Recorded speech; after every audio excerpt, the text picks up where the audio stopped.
السلام عليكم ورحمة الله وبركاته. قبل أي شيء صلوا على النبي عليه الصلاة والسلام واشتركوا في القناة وفعلوا زر الجرس ليصلكم كل ما هو جديد. معانا منزل للبيع. مساحة المنزل اللي معانا 100 متر 3 أدوار تشطيب سوبر لوكس. في الدور الأول شقة ومحلين، وكمان المنزل داخله 4 عدادات كهرباء وعدادين غاز وعداد مية حلوة، وكمان موجود في المنزل طرمبة مية إضافية. والمنزل متأسس حلو جدا، يشيل 7 أدوار، كمان مترخص ومعلهوش أي مشاكل. المنزل موجود فيه أو معاه أوراق صحة توقيع وكمان عقد مسجل من المحكمة. المنزل معلهوش أي مشاكل أو ورثة أو أي مخالفات أو أي نزاعات. المنزل ملك لشخص واحد.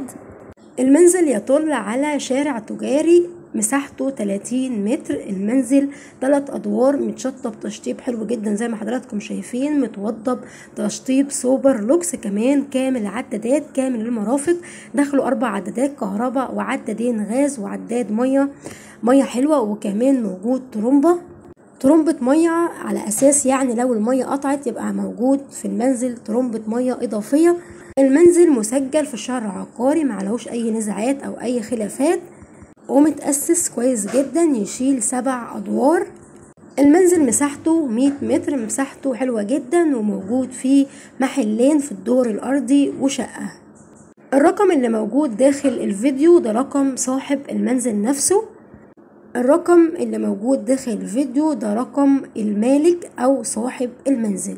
المنزل عنوانه موجود في محافظة القاهرة، مدينة السلام، ملف العبد الجديد، بجوار مخزن سيناكولا ومسجد أم المؤمنين. طبعا المكان ده معروف جدا في مدينة السلام، ملف العبد، مدينة السلام تبع محافظة القاهرة. المنزل كامل العدادات وكمان جاهز للسكن وكمان مرخص ومعلهوش أي نزاعات ولا أي مشاكل.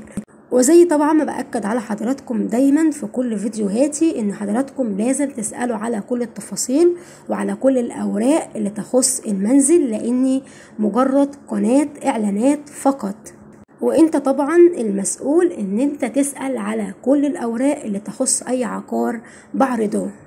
لو حضراتكم حابين تعرفوا السعر، الرقم موجود داخل الفيديو ده رقم صاحب المنزل، ولو حابين تعرفوا اي تفاصيل طبعا الرقم موجود، والسعر عامة هيكون مع صاحب المنزل بعد المعاينة او جدية الشراء. ونرجو من حضراتكم الاشتراك في القناة وتفعيل زر الجرس ليصلكم كل ما هو جديد.